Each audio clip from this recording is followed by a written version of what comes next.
Mr. Silent Channel. Please don't skip the ads. Kabanata 361 ang mga salita sa mukha. Tao. Wala akong pakialam kung ano ang ginawa mo sa Aragorn, kung ano ang pinatay mo kay King Kong. Sinasabi ko sa iyo, kapag nahawakan mo si Patricia, hindi ka napababayaan ng haring ito. Duguan ang mga mata ni Fedale. Nang walang sabi-sabi, direktang ibinaba ni Longwu ang kanyang ulo at hinalikan si Patricia ng marahas sa mukha. Biglang namula si Patricia, kinagat ang mapupulang labi, at ibinaba ang ulo. Kahit alam kong umaarte, pero kung tutuusin, halik talaga. Nanginginig ang baluti ni Federer. Patricia, ano bang problema mo? Hayaan mong hawakan ka ng tao. Fidel, kakaiba talaga ang tanong mo, in love ako kay Kuya Longwu, ano ang negosyo mo? Wala kang karapatang makialam sa lahat. Si Brother Longwu ay nakakatawa, kaakit-akit at makapangyarihan. Gustong-gusto ko ito, sabi ni Patricia, at nagkusa na samandal sa dibdib ni Longwu. Ipinagmamalaki ni Longwu yang, nakita mo ba? Marinig ito. Umalis ka kung naiintindihan mo. Palihim na sumimangot ang ilan sa Celestial Clan sa tabi niya. Napaka-bulgar nitong Dragon 5, paano niya may kukumpara si Federer? Hindi ko talaga alam kung ano ang iniisip ng prinsesa. Imposibleng tumingin si Patricia sa basurang tulad mo, dapat may ginawa ka sa kanya. Kinagat ni Federer ang kanyang mga ngipin. Little brother, may common sense ka ba? Okay. Isang madiskarteng antas din. Hindi mo masasabi kung may ginagawa ka o wala. Tumawa si Longwu. Sa sandaling ito, isang marangyang lumilipad na bangka ang lumabas. Mabilis na lumabas si Prinsipe Digonetti. Ate, Mr. Longwu. Mukhang balisa si Digonetti, tumangala at nakita ang itsura ni Patricia, at hindi niya maiwasang matigilan. Pero kung tutuusin, sila naman ang Celestial Race, well-informed sila, at hindi nila akalain na nagbago si Patricia sa kanyang sariling anyo. Lumapit siya kay Fedale at sinabing, "Anim na hari, huminahon ka, ang kasal na ito ay inaprubahan ng maharlikang ama." Ano ang ibig sabihin ng kamahalan na Prinsipe Chu? Inaprubahan ng iyong kamahalan ang kanilang pagpupulong, kaya kailangan mo bang hayaan si Longwu na makilala si Pat? Lisia magkasama. Siyempre hindi ko sinasadya. Pero si Mr. Longwu ang talent na gusto nating i-recruit, mas mabuting huwag masyadong matigas ang Six Kings, bulong ni Digonetti. Ang kanyang panghihikayat ay nagpagalit kay Federer.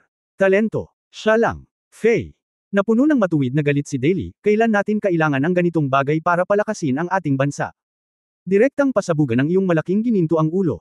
Tanggalin mo ang iyong ulo at gamitin ito bilang isang sipa ng bola. Paft, hindi napigilan ni Patricia na matawa muli, at bamulong sa pamamagitan ng voice transmission, "Hoy, Dragon kasi ba ay isang self-created character. Ito ay mas kawili-wili kaysa sa iyong sarili." Ang mukha ni Longwu ay mayabang, ngunit hindi siya nang ahas na sirain ang kasanayan. Haha, tumawa sa galit si Fedale, "Okay. Simula nung sinabi mo yun, may lakas ka ng loob na makipag-duel on the altar, with this king." Huminga ka. Nagpakita ng banayad na kulay ang mga mata ni Digonetti. "Your Highness. Hindi. Iyan ay masyadong mapanganib." Marami sa mga crony ni Fedale ang nagmamadaling pananghinaan siya ng loob. "Ano? Sa tingin mo ba ay matatalo ang haring ito sa taong ito?" Tanong ni Federer. Nang marinig ito ng mga kawal, hindi sila nang ahas na magsalita. "Sixth Lord, isipin mo ulit, alam kong gusto mo ang kapatid mo, pero hindi mo mapipilit ang ganitong bagay. Kailangan ka ng kaharian, mayroon kang magandang kinabukasan, hindi na kailangang pumunta sa altar para sa ganitong uri ng bagay," mukhang mahal si Digonetti.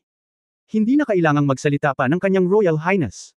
"Alam ko ang lahat tungkol sa nararamdaman ni Patricia, sa loob at labas ng palasyo. Kung hindi dahil sa aksidente, si Patricia ay dapat na naging asawa ko." "Hoy, Federer, anong ibig mong sabihin? Bakit dapat ang iyong asawa? Si Brother Longwu lang ang gusto ko." Niyakap ng mahigpit ni Patricia si Longwu. Sa sakit sa kanyang mga mata, lalo pang nagngalit si Federer ng kanyang mga ngipin at nagtanong, "Human, do you dare? Do? Naglakas loob kang ipagsapalaran ang iyong buhay para kay Patricia? Paano ang prinsipe at ang munting prinsesa? Kung sino man ang maglakas loob na hamarang sa akin, papatayin ko ang sinuman." Mukhang kalmado si Longwu. Napakabuti. Makalipas ang 3 araw, ito na ang araw ng nakagawiang paghahain ng altar. Ikaw at ako ang magpapatunay kung sino ang katuwang ni Patricia sa harap ng buong Celestial Clan ng imperial na lungsod. Pagkatapos magsalita, tumalikod siya at umalis, at isang grupo ng mga gwardya ng palasyo ang sumakay sa griffon na bakal na kabalyerya at lumipad palayo. Napabuntong hininga si Diguan, tumalikod at nakangiting nagsabi, "Mr. Longwu, ikaw ay talagang kabayanihan at matapang, nakahanga-hanga. Matutuwa ang kapatid ko sa iyo. Hoy, huwag kang masyadong magsaya, kung pakakasalan ko ang iyong kapatid, tutulungan ko ang iyong kapatid na maging reyna, at ako ang magiging lalaki sa likod ng reyna." Nagtaas ng kilay si Longwu. Saglit na natigilan si Diguan, pagkatapos ay tumawa at nagsabi, "Kung makukumbansi ni G.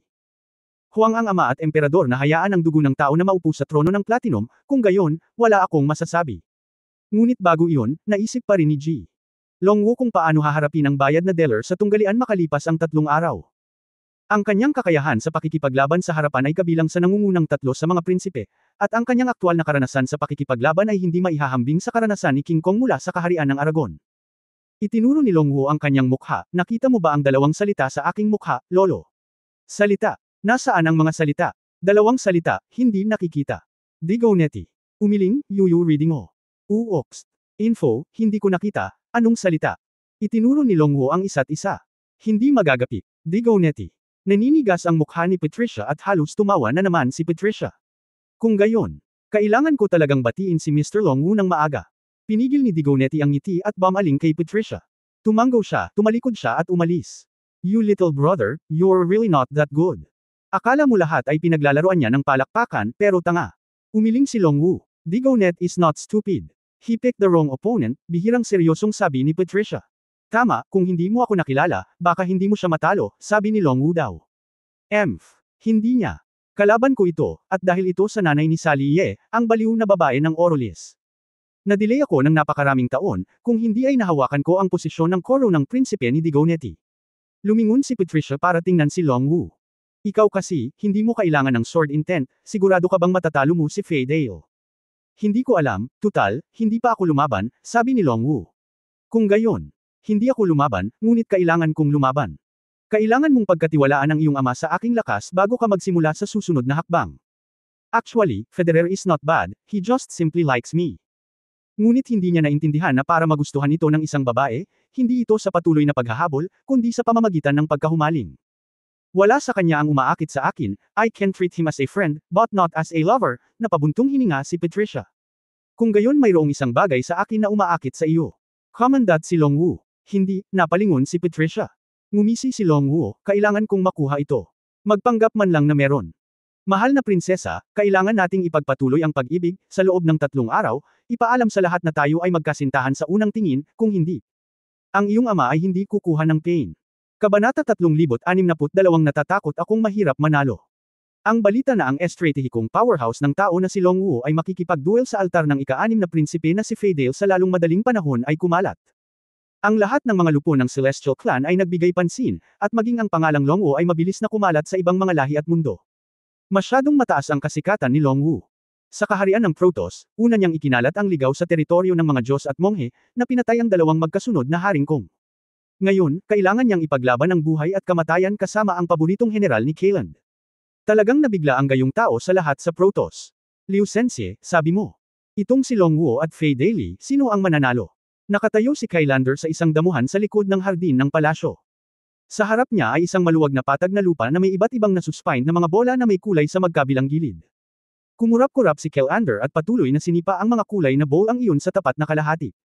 Sa tapat naman ay sinanaw Luo Leining. Iniwas ni Lightning ang kanyang 7 buntot at lumaban ng defensive. Isang Diyos na emperador at isang Diyos na hayop, napakasaya.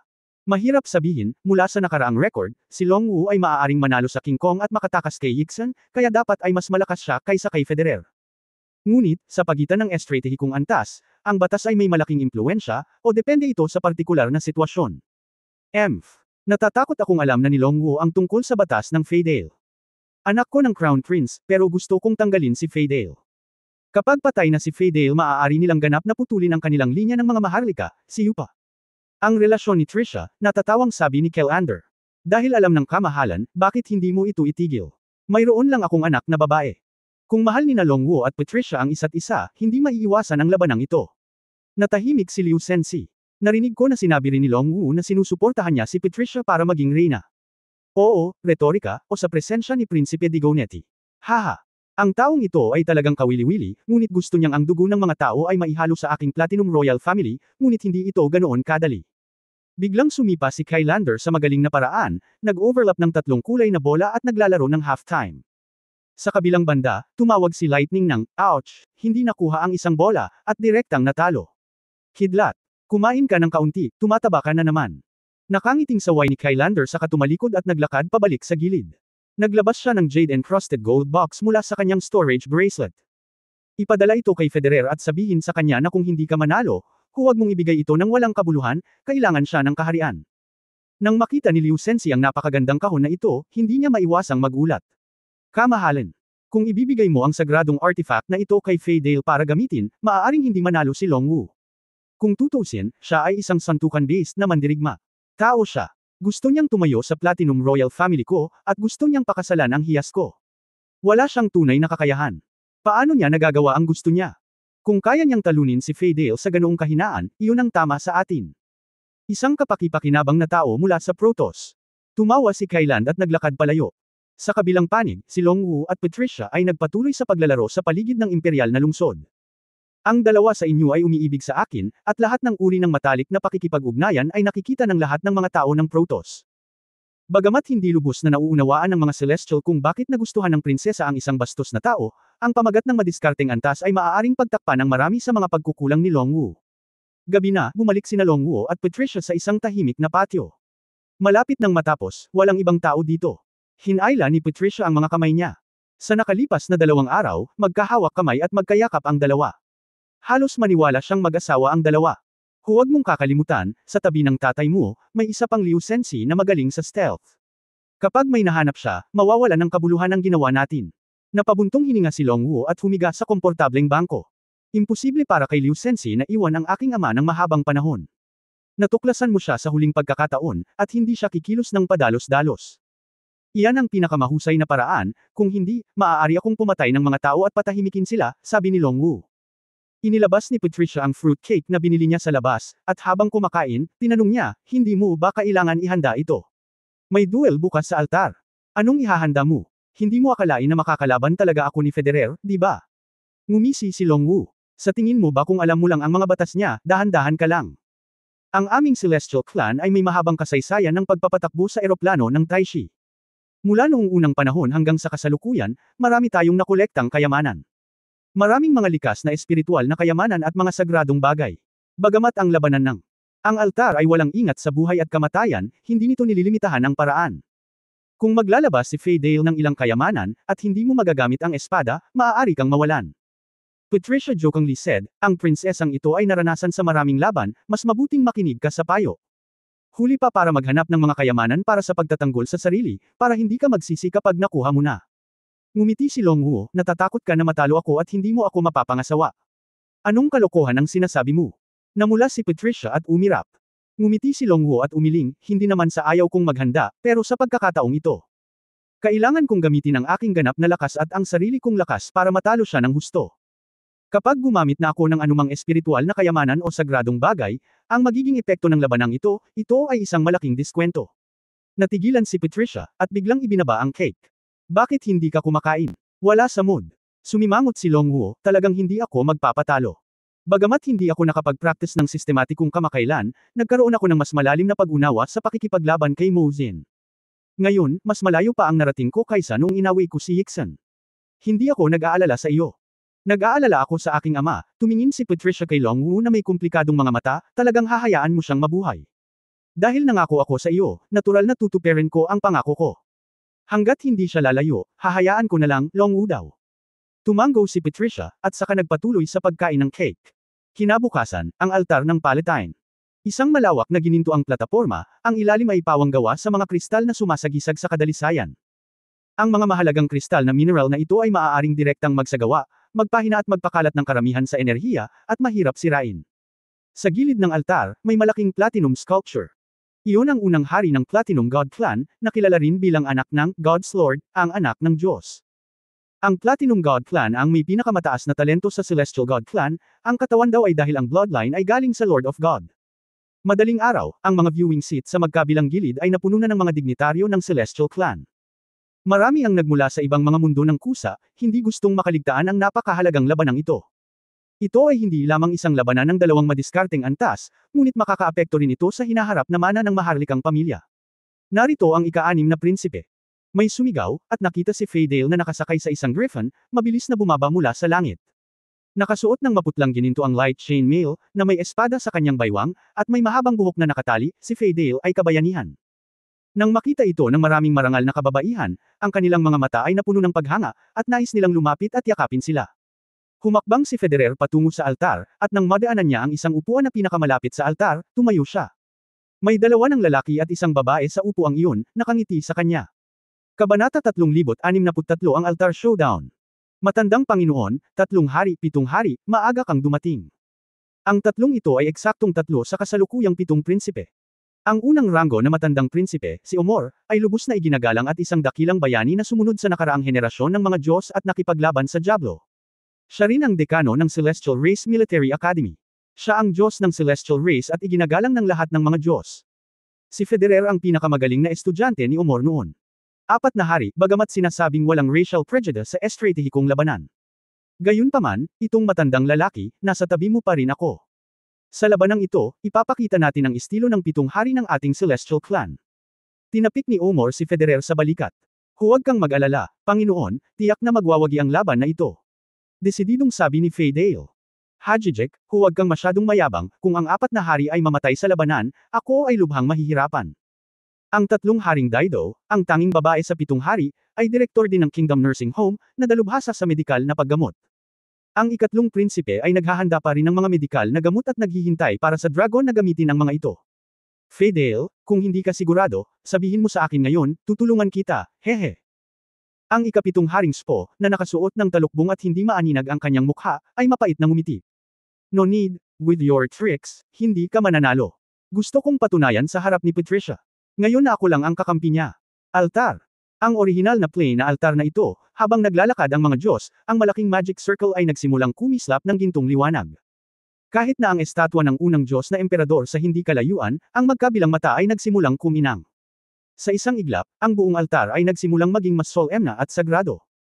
Ang 3 malalaking kristal na screen ay may enerhiya sa sandaling ito at nagliliwanag din ng may kinang. Ang battle screen sa altar ay ipapasa sa ibang mga lungsod ng Celestial Clan sa pamamagitan ng 3 screen. Ang teknolohiya ng Protoss ay hindi mas masahol kaysa sa mga demonyo, at hindi ito mas mahina kaysa sa mga tao, kaya ang mga ordinaryong tao ng Celestial Clan ay maaari ding bigyang pansin ng gayong mga labanan sa lahat ng dako. Narito ang kanyang kamahalan ng Diyos Emperador. Sa isang maliwanag na boses, ang puting gintong lumilipad na bangka ng Diyos Emperador Kailand ay dumating sa langit. Dinala ni Kailand ang ilang harem maid at ilang confidant sa pinaka-nakakasilaw na Central Seat. Kumaway si Kailand sa isang grupo ng mga Celestial Nobles. Sunod-sunod na sumaludo ang Celestial Clan sa ibaba. Panginoon, matagal na kitang hindi nakikita, kumusta ka na? Salamat sa iyong pag-aalala, ang matanda ay maaaring tumagal ng libu-libong taon, nakangiting sabi ni Omor. Ang libu-libong taon ay hindi sapat, 10,000 taon ay halos pareho. Ginawa ng matandang ministro ang kanyang makakaya. Yumuko si Omor. Ang 3 hari at ang 7 hari ay nandito lahat, bakit wala ang pangalawang prinsipe at ang ikalimang prinsipe? Ang iyong kamahalan, ang pangalawang prinsipe at ang ikalimang prinsipe ay may mga gawaing militar at nagbabantay sa front line, kaya hindi sila nang ahas na bumalik, sabi ni Liu Sensi. Ang 2 taong ito ay talagang nanunood lang ng God Altar Duel, gaano katagal ang maaaring maantala. Napangiti si Kailand at sinabing, ngunit napakatapat nila sa kanilang mga tungkulin, at dapat silang bigyan ng gantimpala. Pang-4, matagal ko nang hindi naririnig ang boses mo. Gusto mo bang lumapit at hawakan ng kapatid ko ang mukha mo? Commandant sa hangin si Daido. Nanatiling tahimik si Liu Sensi. Hehe, 3 hari, may iligtas mo ang iyong mga alalahanin, ang 4 na hari ay nasa mata lamang ng kamahalan, ngunit kakaunti tayo, kakaibang sabi ni Spo. Natawa si Kailand at sinabing, you guys, you bicker whenever you meet. Kung may nakikinig na hindi alam ang sitwasyon, iisipin nilang may contradiction sa loob ng 7 Kings of the Celestial Clan. Matapos putulin ni Kalander ang usapan, naramdaman niya ang sumunod na 4 na linggo at sinabing, bakit hindi pa dumarating si Long Wu? Pare, may kalahating oras pa bago ang napagkasunduang oras, sabi ni Crown Prince Digonetti. Hey! Ibig sabihin, mukhang lahat tayo ay naghihintay sa kanya. Hindi naman nagmamadali si Kailand, diretso siyang umupo, naglabas ng bagong bailang maliit na laruan, at naghintay habang naglalaro. Ang mga maharlika sa pinangyarihan ay puno ng mga reklamo, at marami ang nagsimulang magmura. Nararamdaman mo ba na ang taong ito ay talagang mayabang, at sa isang mahalagang okasyon, kailangan mong pindutin ang punto ng oras? Lumipas ang oras sa bawat minuto. Nang magsimulang hindi mapakali ang lahat ng mga Diyos, niyakap ni Long Wu si Patricia at magiliw na naglakad papunta sa altar. Ito ang unang pagkakataon na nakita ni Kailander ng sariling mga mata si Long Wu. Pagkatapos tingnan ito, ngumiti siya at sinabing, bagaman hindi kasing ganda ni Fedale ang kanyang hitsura, hindi ito pangit. Nagningning ang mga mata ni Federer nang makita niya ang pagmamahalan ni Long Wu at Patricia. Long Wu, bumangon ka at mamatay. Hinalikan ni Longwu ang mukha ni Patricia at sinabing may masamang ngiti, "Baby, hintayin mo ako sa tabi." Walang ganang naglakad si Patricia pabalik sa Kylander. "Aking prinsesa, mahal na mahal mo ba ang taong iyon?" Nakangiting tanong ni Kyland. Mukhang nahihiya si Patricia, "Pare, wag mo nang itanong." "Oh, my Patricia, nahihiya pa ba siya?" Umiling si Kyland at napabulalas. Nakita ng maraming maharlika si Patricia at ibinalik ang kanyang orihinal na hitsura, at mayroon ding mga tinig ng talakayan. Ngunit pagkatapos ng lahat, para sa Celestial Clan, hindi ito isang malaking bagay, at hindi ito nagdulot ng napakaraming alon.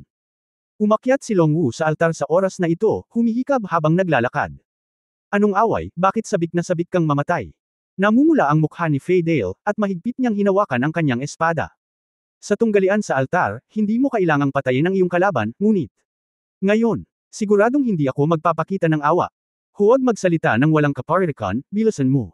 Napakaraming bagay na maaaring ibagsak sa tatlong suntok, nakangusong sabi ni Longwu. Nagkaroon ng kaguluhan sa mga manunood, ang kay-abangan nitong 5 dragon ay nalampasan ang imahinasyon ng lahat ng Protoss.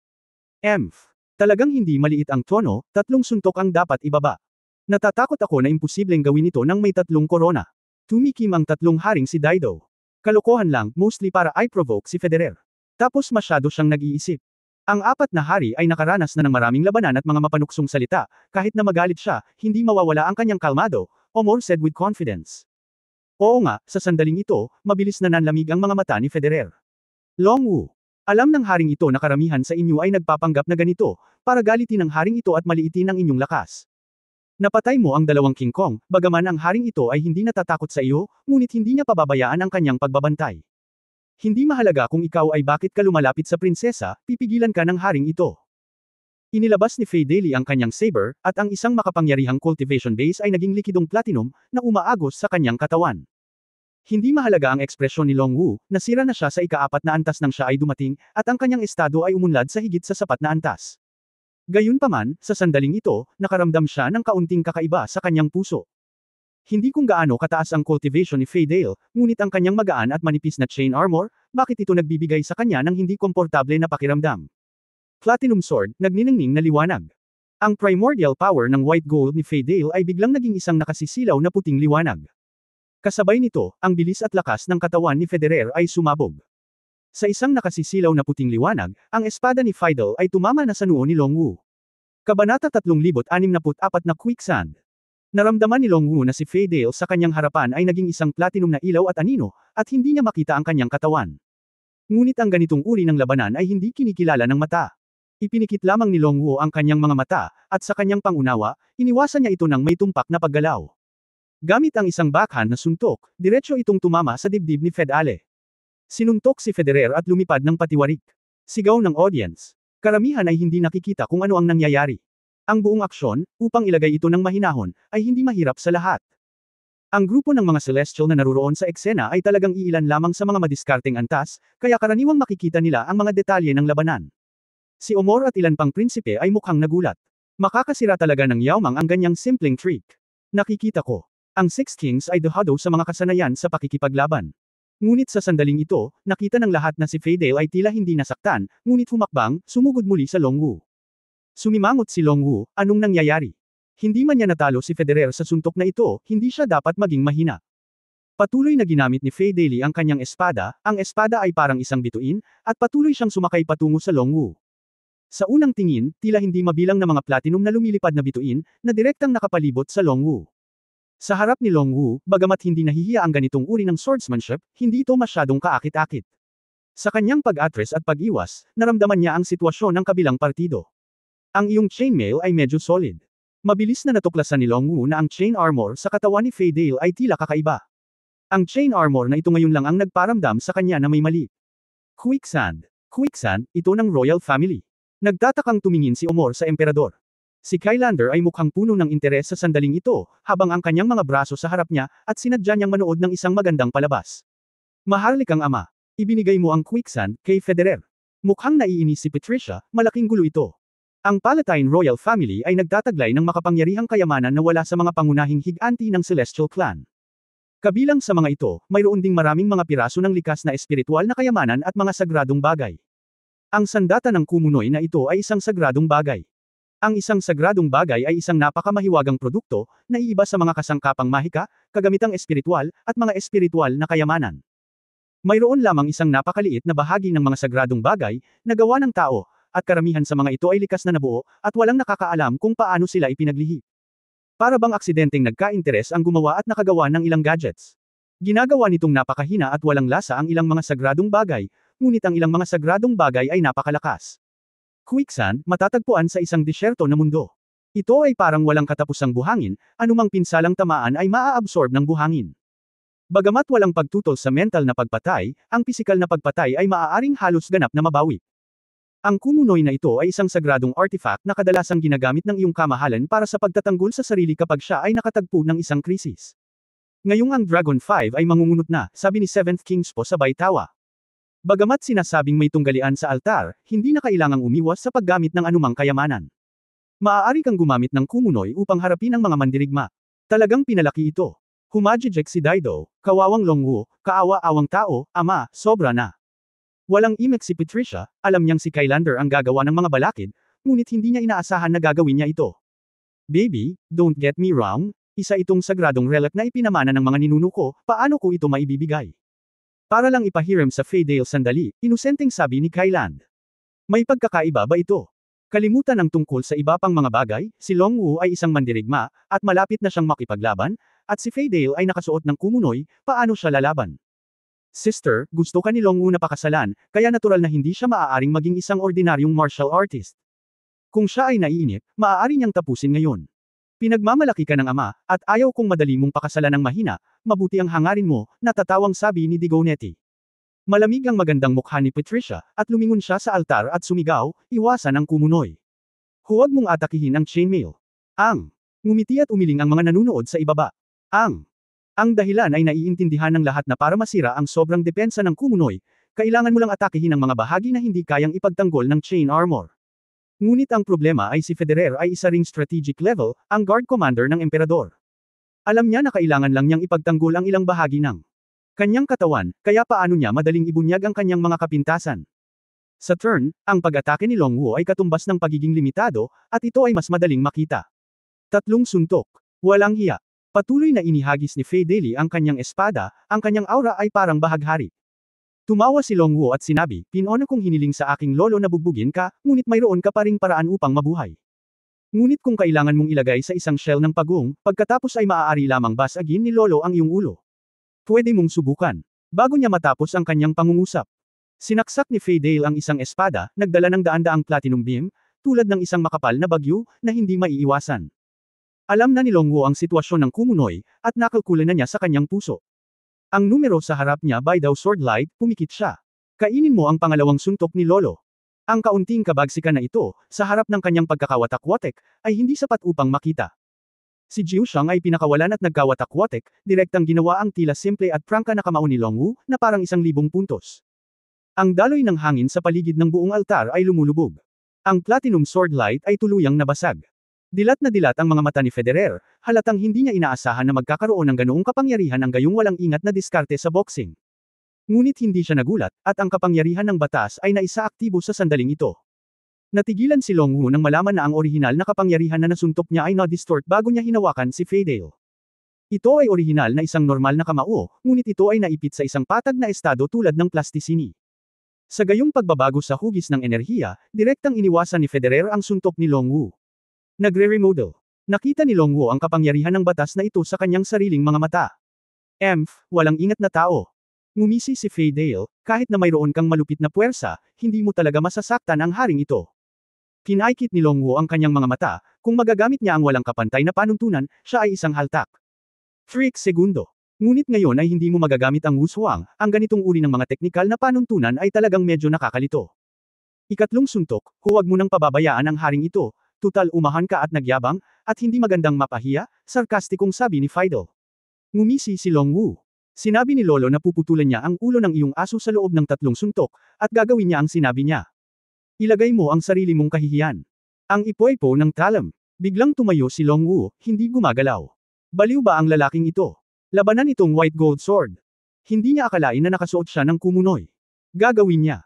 Gayunpaman, ang mga kalamnan ni Longwu ay ginawang steel bar, at isang primitive force ang bumuo ng isang makapal na city wall ng astral chi sa kanyang katawan ayon sa kakaibang paraan ng operasyon nito. Sa loob ng ilang sandali, ang kutis ni Longwu ay nagniningning ng gininto ang liwanag, na parabang siya ay naging isang gintong arhat. Kabanata 365 ang walang ingat na asawang nagmamahal sa prinsesa. Ang trick na ito ay ang King Kong Indestructible Magic sa sinaunang martial arts na natutunan na ni Longwu noong bata pa siya. Gayunpaman, nang maglaon, kasama ang dugo ng dragon at ang layunin ng espada, hindi lang ito ginamit. Ngayong muli ko itong ginagamit, mayroon na akong mga insight sa antas ng eroplano. Hindi naman daw masama si King Kong, pero sa totoo lang, ito ay muling ipinanganak. Isantabi ang ilan sa mga sari-sari at walang kaugnayang bagay sa magic. Ang kakanyahan ay nakuha, iyon ay, ang dahilan kung bakit ang pamamaraang ito ng pagsasanay ay maaaring maglaro ng mahalagang prinsipyo ng pagtatanggol at pagpapalakas. Sa ganitong paraan, sa panimula, ginamit ang isang batas sa pagtatanggol ng sinaunang martial arts. Ang tunay na antas ng eroplano ay ang paggamit ng anumang mga kasanayan upang itaas ito sa antas ng eroplano. Hindi lang yan. Hindi masama si King Kong, ang ikasampung antas ay naghiwa-hiwalay. Tahimik na nag-isip si Longwu, ang gininto ang liwanag sa kanyang katawan ay mas makabuluhan, at ang depensa ay umabot sa mas nakakatakot na estado. Keng keng keng. Binatukan siya ni Bai Jinxuan, nag-iwan lamang ng kaunting puting marka. Hindi, imposible. Napatulala si Federer, katawan pa ba ng tao ito? Maging ang limang kuko na gintong dragon at ang Titan ay walang iba kundi iyon. Tumawa ng malakas si Longwu, anak. Saan ka tumatakbo? Ang higanteng gintong lalaki na may matibay na braso ay direktang hinawakan ang espada sa kamay ni Fadale. Isang hatek. Malapit ang katawan ni Federer kay Longwu. Inihagis ni Longwu ang kanyang mga kamao, hindi binigyan ng pagkakataon si Fadale na makatakas, at sinampal siya sa ulo. Ang marangal na ika-6 na prinsipe, ang gwapong blonde na lalaki, ay sabay na tinamaan sa ulo. Ang pangatlong suntok na ito, dahil direktang pinaikli ni Longwu ang kanyang kapangyarihan sa kanyang sarili, ang mga panuntunan sa pag-remodel ni Fadale ay hindi maaaring magkaroon ng malaking epekto. Kung tutusin, hindi siya sapat para hubugin muli ang katawan ni Longwu. Langhap ng sariwang hangin. Pagdurog, marahas at brutal na estilo ng paglalaro, pagdurog sa 6 na hari. Halimaw. Ang taong ito ay isang halimaw. Maaabot ba ng martial arts ang ganoong antas? Namangha ang matandang Prinsipe Omor. Wala akong narinig na kayang talunin ang strategic level sa pamamagitan ng pagsasanay ng martial arts nang hindi umaasa sa batas. Ano siya? Hindi nakaimik si Spo. Marahil, mayroon siyang sariling mga batas, ngunit hindi natin ito nakikita, sabi ng ika-4 na hari, si Liu Sensi. Tama ang ika-4 na hari. Sa palagay ko hindi natin nakita ang kanyang mga batas sa eroplano. Sabi ni Daido. Binabati kita sa maharlikang ama, sa paghahanap ng pinakamahusay na manugang ng nangungunang powerhouse, sa sandaling sumali siya sa aking Platinum Royal Family, tiyak na ito ay lubos na magtataas ng pambansang prestihiyo ng mga Diyos. Nakabawi din si Digonetti sa pagkagulat, tumalikod at nakangiting sinabi. Okay, nagpakita ng kinang ang mga mata ni Kylander. Bilang isang triple crown, natural na nakita niya ito, ngayon lang ang tagumpay ni Longwu, gaano kataas ang nilalaman ng ginto. Walang kahalumigmigan, ganap na lakas, ito ay kamanghamanghang. Ang lahat ay puno ng damdamin tungkol sa lakas ni Longwu. Sobra na ang ulo ni Fadale ay sumabog, at siya ay naruroon sa eksena. Walang masyadong nagmamalasakit. Duel sa altar, buhay at kamatayan ang aayusin. Kung ikukumpara kay Federer, ang pagpasok ni Longwu Ruo sa royal family ay masyadong mahalaga. Komplikado, masaya, at medyo gulat ang ekspresyon ni Patricia. Alam niya, ito ay isang maliit na bahagi lamang ng lakas ni Longwu.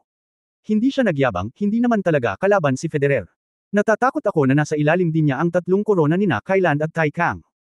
One thinking that not long ago, he was just a little person in the Tai Chi plane, Patricia felt incredible. Sinipa ni Longwu ang walang ulong bangkay ni Fadale, at pagkatapos ay nagyabang at bumagsak sa lupa. Altar. Stop, pagkatapos ng lahat, ito ay isang madiskarteng antas at isang platinum na Diyos. Binaril ang ulo ni Fadale, ngunit hindi pa rin siya mamamatay.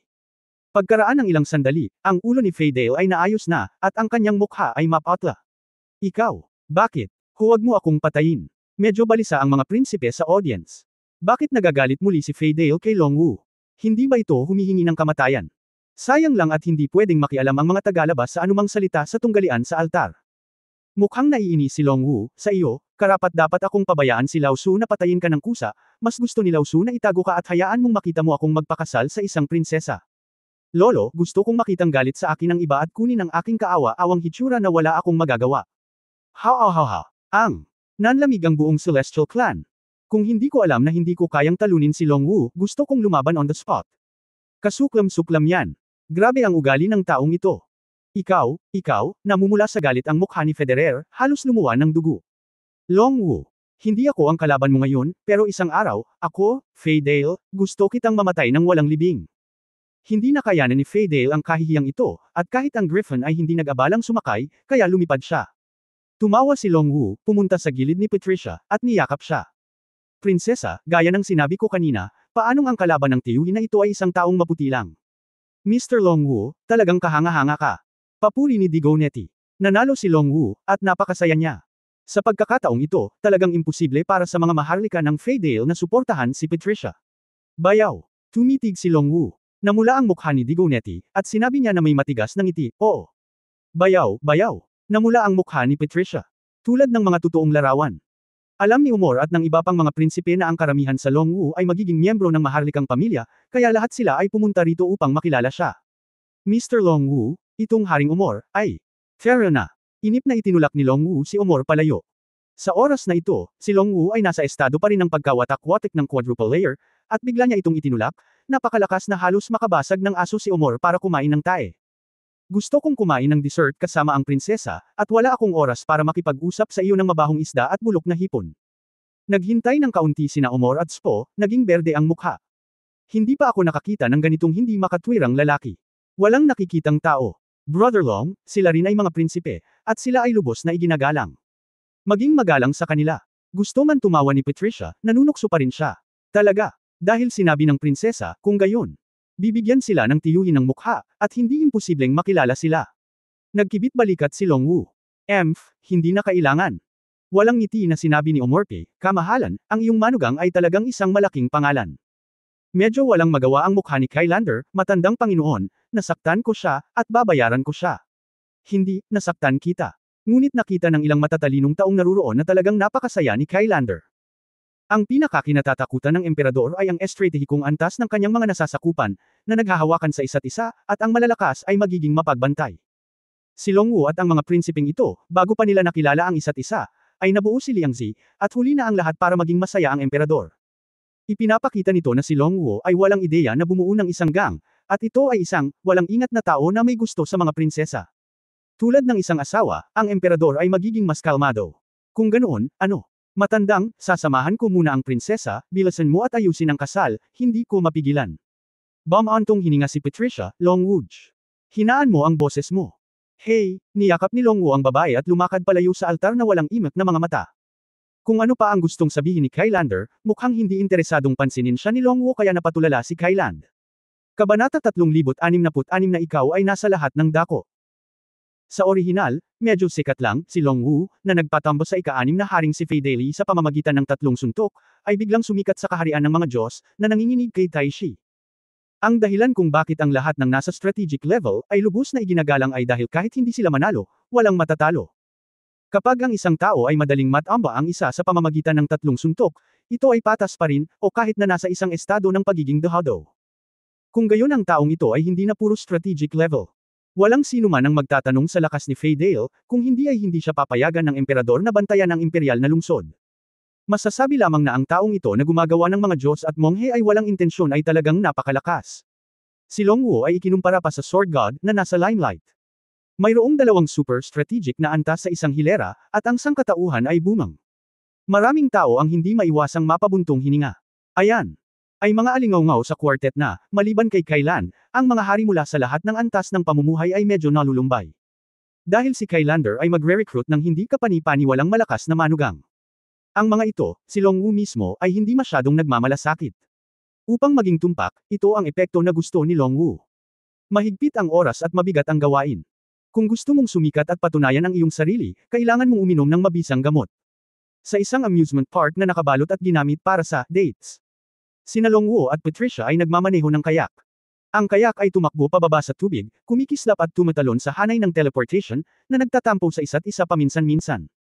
Naisip ni Longwu na ito ay medyo kawili-wili, at nadama ang saya ng teknolohiya ng Protoss ng may sarap. Ang dalawa ay nagmamaneho ng cruise ship, at ikaw ay humahabol sa akin. Mukhang isang matamis na petsa, ngunit sa parehong oras, sila ay nagpapadala sa pamamagitan ng kanilang espiritual na mga pandama. Sinasadya mo ba? Ano? Pinahiya ng altar si Federer at sinabing ayaw niyang patayin siya. Anong ibig mong sabihin? Alam mo, kapag natalo siya sa laban na ito, may depress siya. Sa oras na ito, ang paghikayat sa kanya na gamaan ng loob ay magdudulot lamang sa kanya ng pagsuko sa sarili at higit na kahihiyan. Ang pinakamahusay na paraan upang pasayahin siya ay pasiglahin siya at pukawin ang kanyang damdamin. Galit, hayaan siyang maging determinado na humingi ng paghihiganti mula sa iyo. Ito, parang pinapahirapan siya, pero tinutulungan siya nitong mahanap ang sarili niya. Napakabait ko. Gusto ko lang maging mayabang at puno ng karakter ni Longwoo. Di bale kung hindi mo aminin. Pero alam mo ba na delikado para sa iyo na gawin iyon? Anong ibig mong sabihin? Nakikita ko naman siguro na okay din ang tatay ko. Sa ganitong paraan malalaman ng tatay ko kung anong klaseng tao ka sa puso mo. Tinuruan tayo ni tatay simula pagkabata. Sa simula ng mundo, huwag ilantad ang iyong sarili ng madali. Mabuti at masama, gusto at hindi gusto, ang mga bagay na ito ay napakapribado. Kapag nalaman ang iyong kalikasan, ikaw ay nasa panganib. Sumimangot si Longwoo, ito ba ay labis na pagmamalabas? Medyo nakakatakot na sabihin ng iyong ama. Ang mga detalye ay tumutukoy sa tagumpay o kabiguan. Nagpout si Longwoo, bagamat naramdaman niyang may katuturan ang mga salita ni Patricia, ngunit tinatayang walang masyadong problema. At sinabi na, at huli na para baguhin ito. Si Federer ay matuwid at tapat, at talagang hindi masamang tao. Kung hindi dahil sa kasikatan sa pagkakataong ito, talagang hindi plano ni Longwoo na abusuhin siya ng ganoon. Bagamat sinabi na ito ay natagpuan din mismo ni Federer, ngunit kung tutuusin, ginamit niya siya, kaya't ayoko siyang maging masyadong miserable. Pagkatapos ng ilang laro, bumalik sina Longwoo at Patricia sa kanilang tinitirhan. Dahil sa pagiging malapit sa daan, nasanay ang mga Diyos sa imperial na lungsod. Halos lahat ng Celestial Clan ay naramdaman na si Longwoo ay isa ng siguradong asawa. Nang malapit na siyang bumalik sa palasyo kung saan siya nakatira, napansin ni Longwoo ang isang hindi maarok na aura. Damn it! Nasabi ko na, at kung patuloy kang magpapalusot, bugbugin kita hanggang mamatay. Kamakailan lamang ay nagbabantay si Longwoo, dahil napakahusay ni Liu Sensi sa pagtatago. Sa sandaling ito, napansin ko na si Liu Sensi ay nagbabantay sa labas ng palasyo, tahimik na pinapanood sila. Walang sabi-sabi, sumugod si Longwoo para putulin ang kanyang anak at ang mga paa ng kanyang apo. Kahit na walang disintegration, ngunit ang paa na ito ay hindi ang pinakamaliit na kahalumigmigan. Biglang umatake muli si Longwoo, na naging dahilan upang hindi makatakas si Liu Sensi sa oras. Nang makitang malapit na siyang tamaan, dumiretso ang sipa ni Longwoo sa katawan ni Liu Sensi. Ito ay tulad ng pagsipa ng isang tunay na hangin. Lumayo si Longwoo na may gulat na ekspresyon, na nagpapakita ng labis na ekspresyon. Anong kalokohan? Sinipa ni Lao Su ang kalungkutan. Liu Sensi ay lihim na nagulat, itong si Longwoo, talagang inatake niya siya nang makita siya. Kung hindi niya agad na-activate ang batas, na-kick out siya, at kahit na makarecover siya, hindi maiisip kung gaano kasakit. Mr. Longwoo, inaanyayahan ka ng iyong kamahalan na pumunta sa hardin sa likod para tamasahin ang mga bulaklak para sa hapunan ngayong gabi, nagmamadaling sabi ni Liu Sensi, baka kumuha pa ng shot si Longwoo. Hiniling ng maharlikang ama si kapatid na Longwoo na umalis, ngunit hindi niya ako pakakawalan. Kumunot ang noo ni Patricia. Prinsesa, mas kakaunti ang nalalaman ng mga tao tungkol sa bagay na ito, mas mabuti, kaya. Espesyal kung hiniling sa ministro na pumunta upang ipaalam, sabi ni Liu Sensi. Hoy, dote ang pag-uusapan ko, ayos lang, maliligo ako at magpapalit ng damit, at gabi na ako pupunta. Tumango si Liu Sensi at mabilis na nawala. Sa sandaling umalis ang mga tao, bumantong hininga si Longwoo kay, mukhang. Ito ay gumagana. Tumango si Patricia, tulad ng inaasahan mo, dapat gusto ng maharlikang ama na sumali ka sa aksyon. But then again, itong batas ni Liu Sensi ay medyo masama din. Ngayon lang ay dumiretso ang sipa sa kanyang katawan. Kahit na ang bagay na ito ay hangin, dapat itong damaloy. Tila walang laman ang lalaking ito at wala. Sumimangot si Longwoo. Ang batas ng ika-4 na prinsipe ay hindi pa nalalaman. Siya ang pinaka-pinagkakatiwalaang kasama ng ama, at hindi ko alam kung ano ang hitsura niya. Sabi ni Patricia. Napabuntong hininga si Longwoo, ginagamit ko noon ang wuswang law, ngunit ito ay pareho sa mga batas ng iba. Ngayon na hindi ko magamit ang wuswang, alam ko na ang bawat isa sa kanila ay talagang makapangyarihan. Originally, masyado kang pervert, okay. Pinanlakihan siya ng mata ni Patricia. Napangiti si Longwoo at napakamot ng ulo, prinsesa, umalis ka. Bigyan mo ako ng tubig na paligon. Okay. Tumalikod na si Patricia at Pal-Aigo na sana pero bigla siyang natigilan. Hindi tama yan. Walang ibang tao dito. Anong klaseng babae ang pinagpapanggap mo? Halika at hayaan mo na.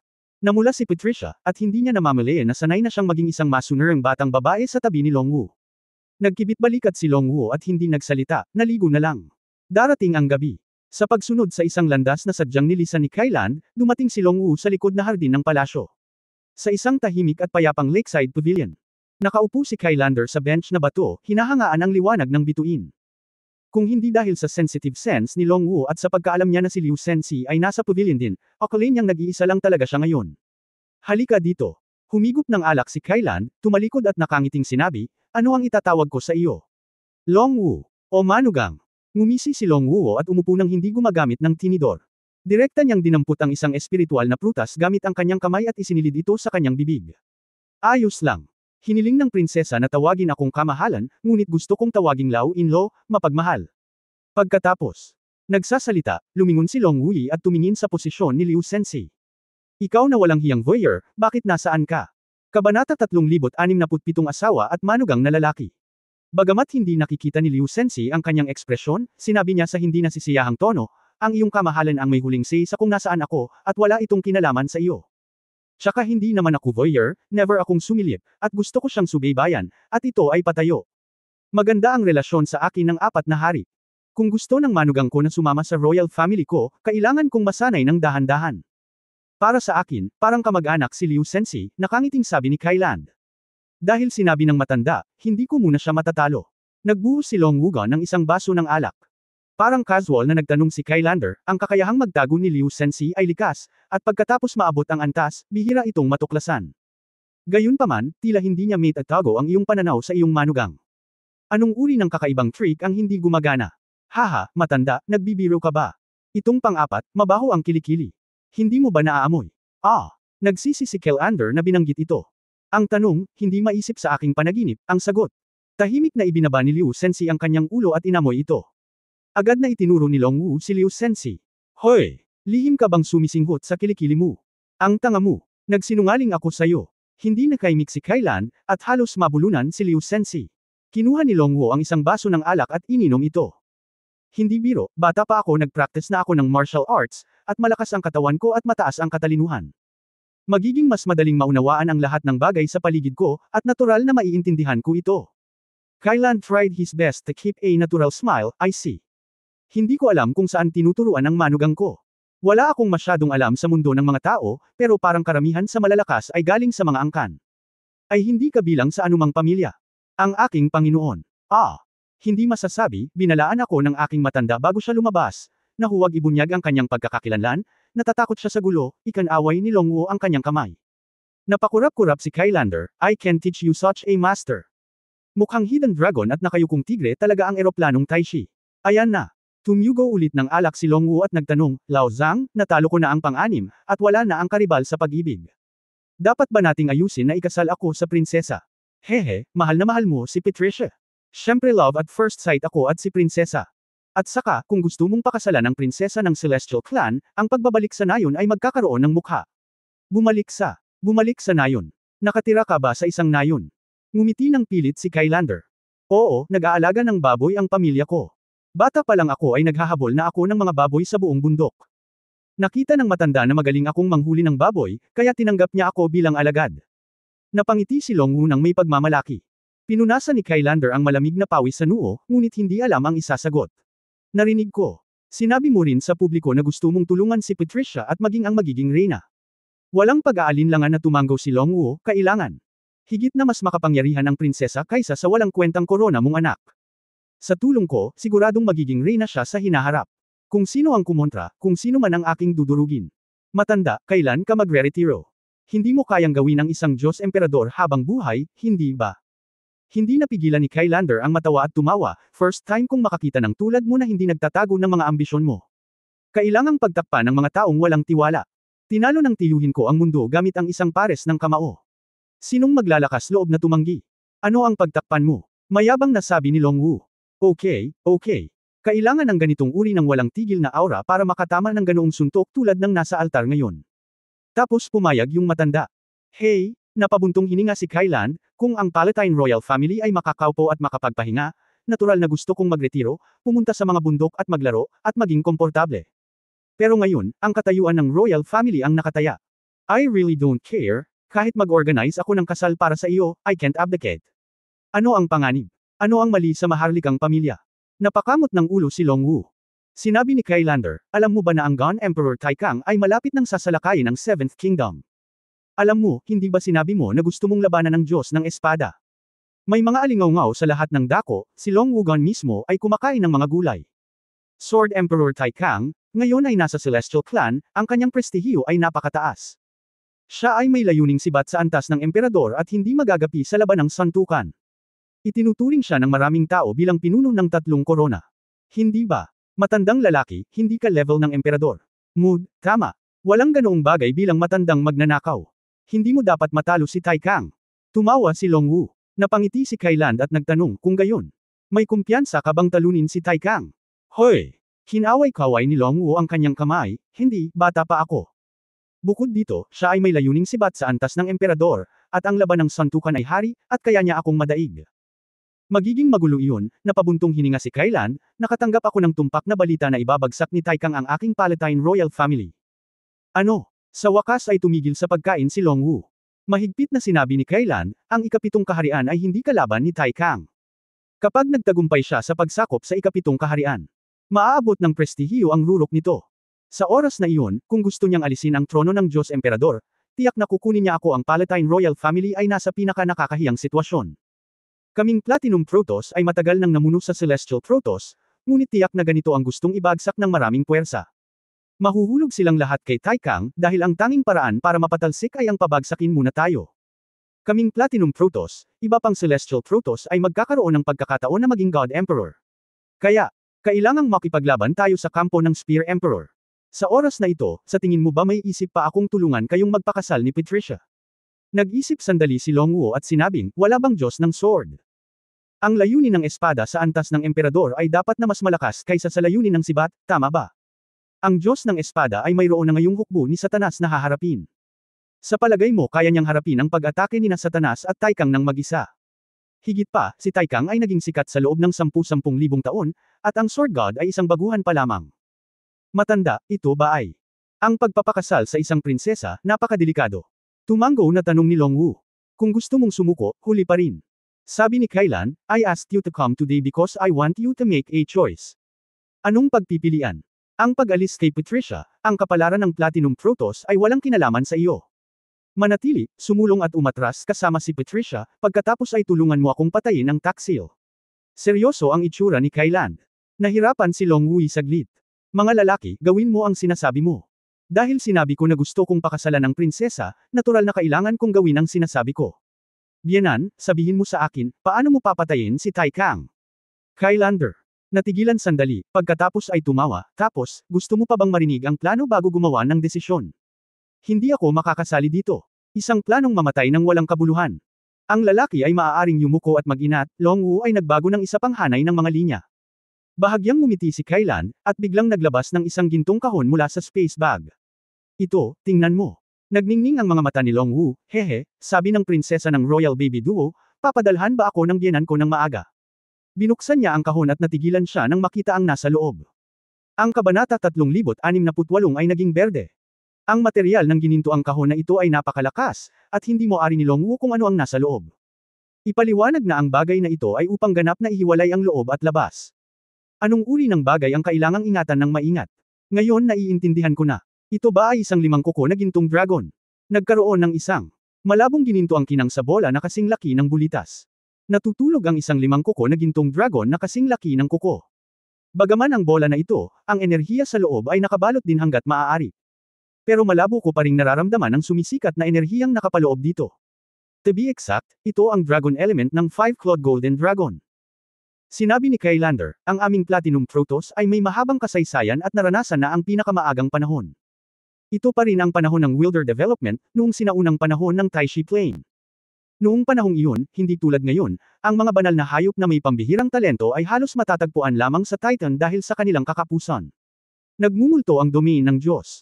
Sa ang mga sinaunang panahon, ang mga banal na hayop at mga Titan ay ang mga pangunahing tauhan ng eroplano ng Taishi. Not to mention the human beings, even our gods and demons can only survive in the cracks. Sa pamamagitan lamang ng patuloy na pagbubukas ng mga bagong mundo, maaari ba tayong magkaroon ng tirahan? Mabilis ding pinalawak ng eroplanong Taishi ang teritoryo ng sibilisasyon sa panahong iyon. Ngunit nang maglaon, ang mga Titan at ang mga banal na hayop ay nagkaroon ng maraming panloob na alitan at nagdusa ng mabibigat na casualty. Bilang karagdagan, ang siklo ng pagpaparami ng mga banal na hayop ay masyadong mahaba, At kung mas malakas ang banal na hayop, mas mahirap magkaroon ng mga inapo. Ang mas hindi komportable ay kapag pumasok ka na sa breeding period, ang iyong lakas ay hihina ng husto. Pinaikit ni Longwo ang kanyang mga mata, ngunit naniwala siya rito. Ang Suzaku na iyon, para lamang manganak ng isang bata, ay nagpapakumbaba, at napakatagal nang lumiliit sa isang mababang antas ng eroplano. Para sa iba't ibang dahilan, naibigay din ito sa mga kalaban at iba pang lahi, ngunit maaari nating samantalahin ang pagkakataon. Sinasamantala ng ating Protoss at ilang iba pang malalakas na karera ang kaguluhan upang unti-unting magkaroon ng matatag na posisyon. Sa panahong iyon, maraming mapang-api na mga Titan at mga banal na hayop ang napatay. Unti-unti, tumira ang mga Titans at Divine Beast na alam nilang hindi na nila Madamina si Taishi. Bulong ni Longwu sa kanyang puso, paano ito katulad ng mga alamat at alamat sa Earth? Ang mga sinaunang Titan ay pinabagsak ng mga huling Diyos. Mukhang maraming mga alamat at kwento ng mababang antas ng mga eroplano ang nauugnay din sa kasaysayan ng mga mataas na antas ng eroplano. Inextricably linked. Ang Dragon Yuan na ito ay nakuha ng ninuno ng aming Platinum Protoss matapos makuha ang isang malubhang na sugatan na nasa hustong gulang na 5-clawed Golden Dragon. Ang 5-clawed Golden Dragon, ang lahat ng asensya, ay pinuat na condensed sa Long Yuan Dan na ito. Hinamplas ni Longwo ang kanyang dila, ito. Ito ang asensya ng isang buong 5 kuko na gintong dragon. Oo, sabi ni Kailan, natatakot ako na sa buong eroplano ng Taishi, ang aming Platinum Protoss lang ang may ganito. Sa mga unang taon, dahil sa pakikipaglaban sa makapangyarihang mga kaaway ng iba't ibang grupong etniko, marami ang natupok, at isa na lang ang natitira sa Long Yuan. Dahil ang espesyal na kaldero para sa pagdadalisay ng Long Yuan ay nawasak ilang panahon na ang nakalipas at hindi na magagamit. Bukod dito, nawala na rin ang paraan ng pagpino, Lao Zhang, para saan ang Long Yuan Dan na ito. Posible bang kainin ito? Hulaan ni Longwu. Tama, binuo ng ating Platinum Protoss ang ganitong uri ng Yuan Dan para labanan ang malalakas na kalaban noong sinaunang panahon. Kunin lang ito at makipagtulungan sa espesyal na paraan ng aming Platinum Protoss para ligtas na ma-extract ang essence ng Yuan Dan. Kung kukunin mo itong Yuan Dan, sa loob ng isang tiyak na tagal ng panahon, ikaw ay aariin ng isang 5 kuko na gintong dragon. Maging ito ay ang pisikal na katawan o ang primordial na espiritu, ito ay makakamit ng walang katulad na lakas. Gayunpaman, hindi ito maaaring kainin ng walang pinipili. Kung ang kakanyahan nito ay ginamit ng hindi wasto, ito ay direktang sesabog at mamamatay. Nilunok ni Longwo ang kanyang lalamunan, kung kumain ka ng 5 kuko na gintong dragon, maaari ka bang hawakan hanggang mamatay? Hehe. Sundin mo lang ang paraan na itinuro ko sa iyo, at magiging maayos ka. Bukod dito, ang Long Yuan Dan na ito ay ang pinakamahusay na pagpipilian para sa iyo na kunin.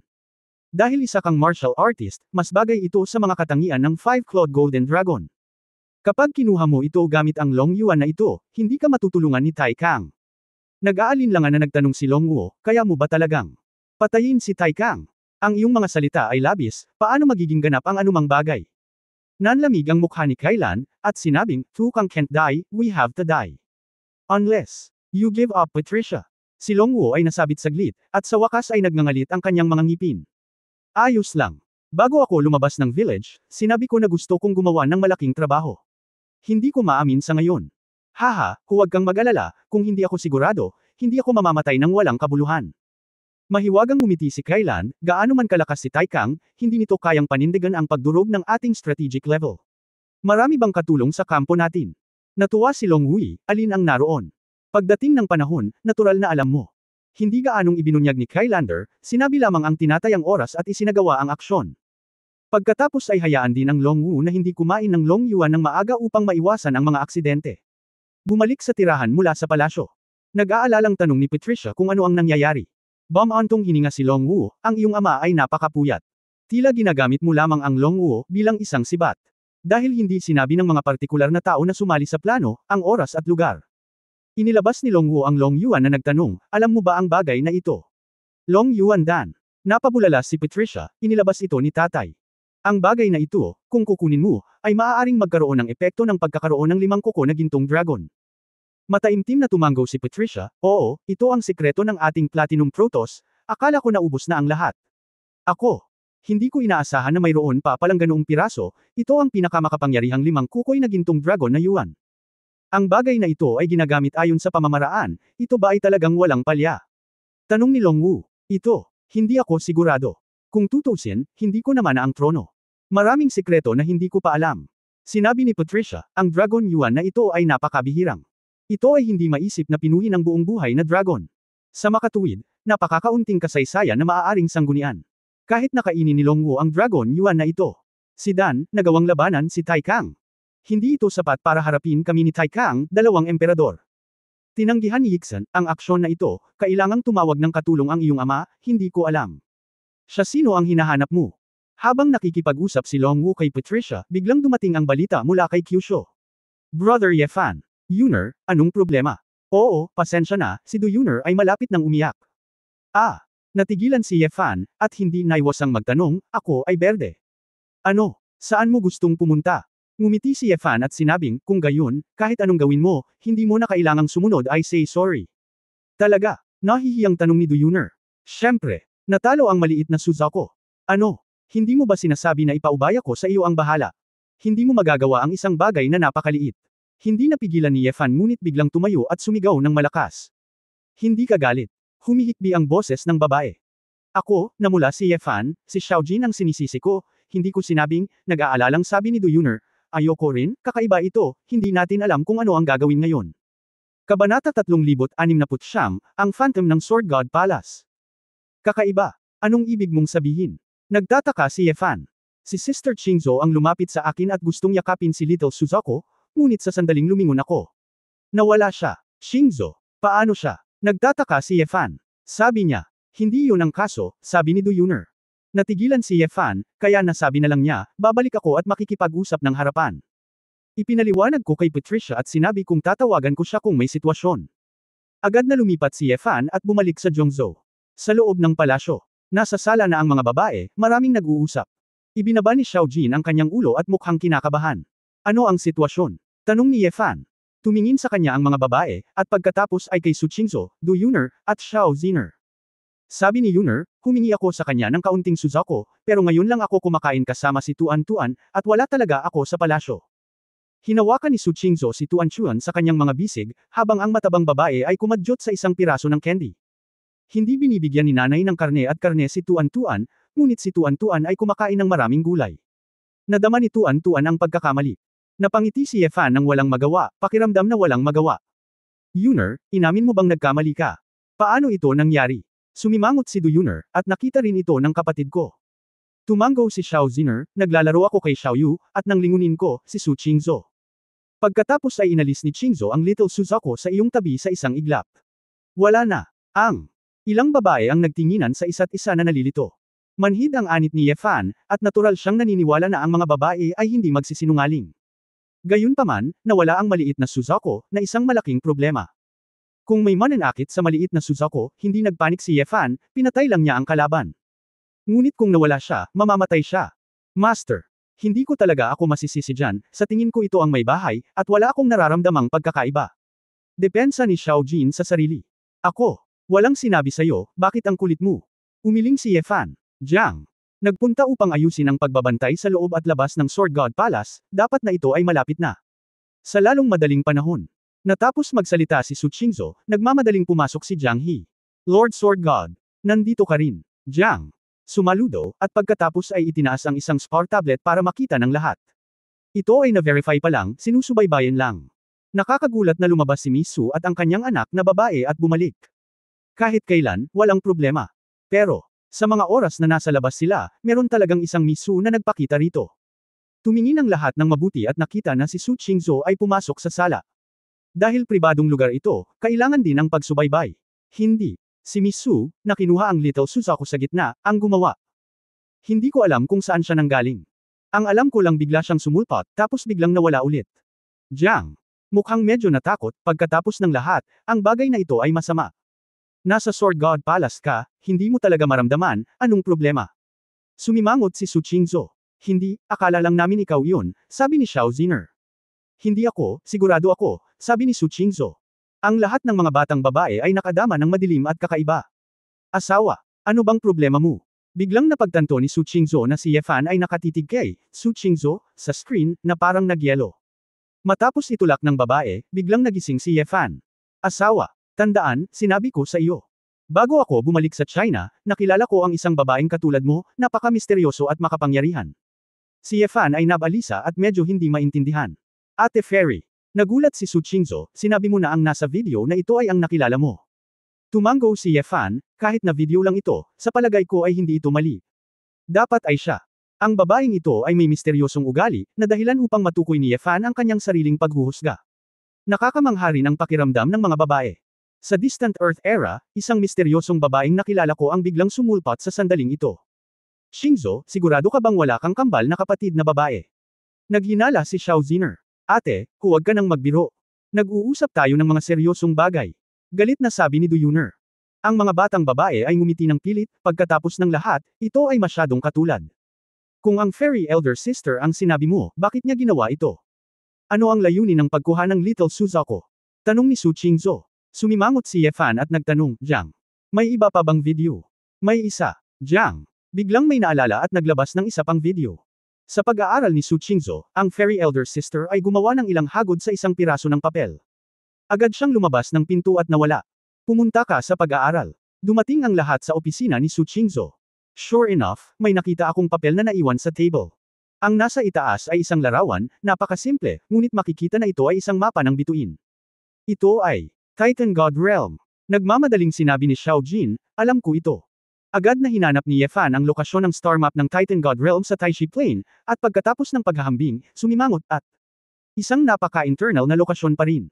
Maaaring gusto ng babaeng nagpanggap na Sister Qingzo na hanapin natin siya doon. Tanong ni Wu Yesho. Karamihan ay oo, ngunit malinaw na imposible para sa lahat na magsama-sama. Dapat itong ituring na hinterland ng Titan God's Domain, kung saan naninirahan ang pinakamalakas na Titans. Mataimtim na sinabi ni Yefan, nananatili kayong lahat sa bahay. Ako ay pupunta ng mag-isa. Sasamahan kita. Hindi ako pwedeng mamatay. Masyadong interesado si Xiao Ziner, at nagmamadaling itinaas ang kanyang kamay. Kung pupunta ka, paano kung si Xiao Holishan ito? Tanong pabalik ni Yefan. Nagpout si Xiao Ziner, wala bang Qinglan at ang iba pa? Hindi sila kasing galing mo, sabi ni Yefan. Nakaramdam si Xiao Ziner ng euphoria sa kanyang puso, pinigilan niya ang kanyang ngiti, tumango at sinabing, totoo yun. Hiniling ni Yefan sa mga babae na bigyang pansin ang kanilang sariling kaligtasan, pagkatapos ay hinanap ang lugar at nagsimulang magmadali patungo doon. Talagang hindi madaling makarating sa locus yung iyon, dahil kailangan ni Yefan ng espada para makalipat, at kailangan niyang malaman kung ano ang mayroon sa lugar na ito. Gayunpaman, hindi malinaw si Yefan tungkol sa pangunahing lugar ng domain ng Diyos. Sa kabutihang palad, maraming mga sinaunang larangan ng digmaan sa Titan God Domain, at maraming mga espada sa mga lugar na iyon. Si Yefan ay gumugol ng kaunting oras, at sa wakas ay lumipat sa paligid ng target. Ang nakamamanghang iba't ibang celestial na katawan ay puno ng walang katulad na mataas na konsentrasyon ng primitive na kapangyarihan. Ang pinakakahangahangang pakiramdam ni Yefan ay ang ilang super higanteng props ay lumalabas paminsan-minsan. Isang asarol, isang machete, isang maliit na sanga, at kahit isang sombrero. Lahat ay parang isang super planeta na lumulutang sa kanyang mga mata. Ang mga ito ay malinaw na itinatapon ng ilang Titans, o naiwan pagkatapos ng kamatayan. Para sa mga Titans na iyon, hindi sila mabubuhay sa isang planeta o mundo tulad ng ibang mga lahi. Ginagamit nila ang eroplano bilang kanilang tinubuang bayan, at lahat ng uri ng maliliit na mundo ay lahat ng uri ng maliliit na bagay sa harap nila. Sa pangunahing lugar ng Titan God's Domain, lubos na naunawaan ni Yefan kung bakit binantayan ng mga Titan ang lugar na ito at hindi umalis. Para sa mga magsasaka, ito ang ginintoang bundok ng mga naghuhukay ng ginto, at ang ilan sa kanila ay napakalaking kayamanan. Kung si Yefan ay isang napakahinang maliit na magsasaka, tinatayang kapag dumating siya rito, hindi siya aalis maliban kung may magtutulak sa kanya. Tiyak na mas mabisa ang paglilinang sa naturang lugar. Hindi ko alam kung isa itong ilusyon. Naramdaman ni Yefan na sa sandaling lumitaw siya sa core area ng God's Domain, tinitigan na siya ng ilang pares ng mga mata. Kabanata 370, Azure World. Gayunpaman, kahit na anong pagsusuri ni Yefan, hindi malinaw kung saan ang eksaktong pinagmumulan ng kanyang tingin. Oh! Baka sa lahat ng direksyon, may mga mata na tahimik na nakatingin sa kanya. Umiling si Yefan, tingnan natin, nakapasok na siya sa teritoryo ng ibang tao. Ang layunin niya ay mahanap si Little Suzuko, at hanggat hindi siya sinasaktan ng Titan, hindi siya magkukusa para saktan siya. Hinahanap ang mga coordinate ng star map, patuloy na sumusulong si Yefan. Pagkatapos lumipad ng ilang oras, naramdaman ni Yefan na halos naabot na niya ang target na posisyon. Gayunpaman, tahimik at walang laman ang paligid. Kakaiba. Baka nagkamali ako. Biglaan. Pakiramdam ni Yefan ay, umaga na. Ang kawalan sa harap niya ay naging lubhang maliwanag. Ang Azure Brilliance ay parang isang maningning na ningning. Naisip ni Yefan na bigla siyang dinala sa ibang mundo. Ngunit pagkatapos ng isang maingat na pangunawa, nalaman ko na ito ay isang light curtain lamang sa harap ko. Ang light curtain na ito ay parang superstar na malapit sa kanya. Ang buong planeta ay naglalabas ng asul na apoy, at para bang mayroong hindi mabilang na mga bituin na tumatama sa loob. Gayunpaman, walang temperatura. Nandito ka na. Biglaan. Isang pabago-bagong boses na tila nanggaling sa sinaunang panahon ang pumasok sa isip ni Ye Fan. Sa kakaiba, tila may pahiwatig ng deja vu, isang banayad na pagbati. Bumilis ang tibok ng puso ni Ye Fan. Marami na siyang nakitang malalaking eksena, pero nabigla pa rin siya. Buhay, buhay. Mabilis na bamaling ang isip ni Ye Fan, hindi sinasadyang tumawag ng libu-libong lumilipad na espada. Emperor-level sword intent, protektahan ang buong katawan. Pagkatapos ng maingat na paggalugad, natuklasan ni Ye Fan sa kanyang pagkamangha na ang Asher na, higanting bituin, na ito ay nasa kanyang harapan. Ito ay isang eyeball. Isang hindi pa nakikitang titan, nagmulat ng mga mata. At hindi makita ng mga mata ni Ye Fan ang buong larawan. Sa makatuwid, naramdaman lamang ni Ye Fan na pumasok siya sa isang asol na mundo. Bukod dito, ang kinang na inilabas ng eyeball na ito ay nagpapaliwanag na sa nakapaligid na mundo. Nakakakilabot ang hugis ng katawan. Trituhin ang buong eroplano bilang isang hardin para sa iyong mga nakaka-relax na paglalakad, at iyon lang. Kailangan ng isang hakbang, baka kailangang lumipad si Ye Fan ng ilang oras, at hindi pa ito sapat. Alam ni Ye Fan sa mahabang panahon na ang kapangyarihan ng Titan ay ang kanyang katawan ay napakalaki na nakakatakot. Kaya't nangangailangan ng maraming oras upang patayin ang isang Titan. Ngunit, ang malaking limitasyong ito ay lampas sa naunang imahinasyon ni Ye Fan. Napakahaba ng buhay ng Titan, at mayroon ding malalakas at mahinang mga daluyan ng dugo sa loob, kaya may mga pagkakaiba sa hugis ng katawan. Ang bangkay ng Titan na tinatamnan ni Ye Wuya ng mga gulay ay hindi man lang sanggol kumpara sa Titan na ito. Mapapatay ba talaga ang ganyang buhay? Naramdaman iyon ni Ye Fan, lalo na ang paggamit ng 10,000 libong lumilipad na espada, kahit 1 bilyong lumilipad na espada ang ibato sa kanila. Hindi nila magagawang magpatalsak ng anumang alon. Posibleng, kahit na mapatay niya si Titan, ang iba ay gagaling ng mas mabilis kaysa sa kanyang nasugatan. Maliban kung magagawa mo ito, maaari mong gawin ang Titan na hindi gumaling, at maaari mong labanan ang pag-atake ng Titan sa iyong sarili. Sa totoo lang, nag-alinlangan si Ye Fan na hindi kayang patayin ng level ni Ye Q ng gayong Titan. Sa karamihan, hayaan ang mga Titan na walang kinalaman sa kanya. Napangiti si Ye Fan at umiling, ano ang naisip niya?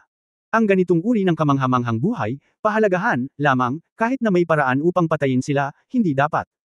Ang Titan mismo ay ang himala ng lumikha. Alam mo, sasama ako. Huminga ng malalim si Ye Fan at binawi ang kanyang lumilipad na espada. Baka ako ang hinahanap mo. Titan voice transmission, nasa likod ko ang taong naghahanap sa iyo. Natigilan si Ye Fan, sa likod mo. Oh, hinarangan kita. Mukhang napagtanto ni Titan ang problema. Sandali lang. Bitawan na kita. Hindi alam ni Ye Fan kung tatawa o iiyak. Medyo magaling magsalita ang Titan na ito. Bagamat malaki siya, maganda ang kanyang pagkatao. Ang mga Titan ay tila inilipat ang kanilang mga posisyon. Nakita lamang ni Ye Fan na ang asol na mundo sa kanyang harapan ay mabilis na nagbabago sa bilis na napakabilis upang makuha. Makalipas ang 10 minuto, isang bakanteng kawalan ang lumitaw sa kanyang harapan. Ang malaking eyeball ay inilipat sa isang tabi. At sa unahan, malabo, mayroong isang lumulutang na oasis. Lumipad si Ye Fan at dumaong sa isang tahimik na oasis na mundo. Ang mga halaman dito ay malalagang, ang mga ibon at bulaklak ay mabango kung saan-saan, at ito ay pakiramdam na puno ng sigla. Ang mga bundok na nababalutan ng nyebe sa di kalayuan at ang mga dumadaloy na ilog sa malapit. Bagamat hindi ito kalakihan, ang mundong ito ay may sukat din ng ilang lupa. Nilingan ni Ye Fan ang kanyang ulo at sinulyapan ang malaking eyeball na hindi pa rin nakikita ang hangganan. Hindi niya maiwasang maramdaman na ang tao ay talagang walang halaga. Sa kabutihang palad, ang kasalukuyang kaharian ni Ye Fan at ang kanyang pananaw sa eroplano ay matagal nang naiiba. Kung hindi, nanginginig ako at pakiramdam ko ay mababa ako sa sandaling ito. Ang taong naghihintay sa kanya ay hindi mahirap hanapin. Dahil sa malayo, nakita ni Ye Fan ang maliit na Suzaku, na lumilipad sa himpapawid. Lumapit si Ye Fan at natagpuan ang isang lalaking maikli ang buhok sa isang karaniwang tao, naglalakad sa isang pares ng dayami na tsinelas, nangingisda sa tabi ng ilog. Ang hitsura ng lalaking ito ay walang espesyal, ngunit mula sa loob palabas, ang kanyang ordinaryong hitsura ay kaibahan sa hindi pangkaraniwang lugar na ito. Sa isip ni Ye Fan, biglang lumitaw si Ye Wuya. Tila, iyon ay uri ng parehong bagay. Hoy! Isa pa. Sa sandaling ito, ang lalaki ay nakahuli ng isang isda na mukhang isang kulay na grupo, hinawakan ng buntot, at inihagis ito sa maliit na Suzaku. Direktang dumura si Little Suzaku, inihaw ang isda, at masayang nilamon ito. Nagulat si Ye Fan at hindi makapaniwala. Hindi naman kahanga-hanga ang paghinga ng apoy ni Little Suzaku, ngunit ang isda na ito ay talagang makatiis sa pagluluto ng apoy ni Suzaku. Ang maliit na Suzaku ay walang lakas ng kanyang ina at hindi makontrol ang temperatura ng apoy, kaya sa temperatura na iyon, ang mga ordinaryong espiritong hayop ay susunugan sa coke. Ngunit ang isda na iyon, lumabas na luto lang. Ang isdang ito, Ito ay dapat na napakahalaga, kung hindi ang maliit na pabo na ito ay hindi magiging sakam. Lumapit si Yefan sa lalaki at casual na nagtanong. Oo, sabi ng lalaki na may mahinang ngiti, ang isda na ito ay walang pangalan, dahil hindi ito matatagpuan saan man sa buong eroplano maliban dito, kaya walang nagpangalan dito. Tinapik ng lalaki ang bato sa tabi niya, maupo ka, maging malinis ka. Sinulyapan ni Yefan ang maliit na susako na nakatingin lamang sa isda, at walang magawang umiling. Abala ako sa paghahanap nito, ngunit nag-aatubiling isipin ito. Pagkaupo, tinanong ni Yefan, ano ang pangalan mo? Ano ang pangalan ng mga taong katulad natin, mahalaga ba ito? Ito ay maginhawa. Kung gayon, tawagin mo akong Laolin, o Shaolin, maaari mo. Old Lin, Shaolin ay medyo katulad ng pangalan ni Fusang. Totoo ito, pagkatapos ay Laolin. Kilala mo si Fusang. Siyempre, nakangiting sabi ni Laolin. Mga tao sa lupa. Kalimutan mo na ito. Tumingin si Yefan sa paligid, ikaw ba ang nagpanggap na asawa ko? Hindi, umiling si Laolin, hiniling ko siyang pumunta para makipagkita sa iyo, hindi siya interesado. WHO. Siya ba ang nakilala ko sa Earth at pinalitan ako ng paraan ng paglilinang? Tanong kaagad ni Yefan. Pagtatapos ng kabanatang ito. For more updates, click on the notification bell.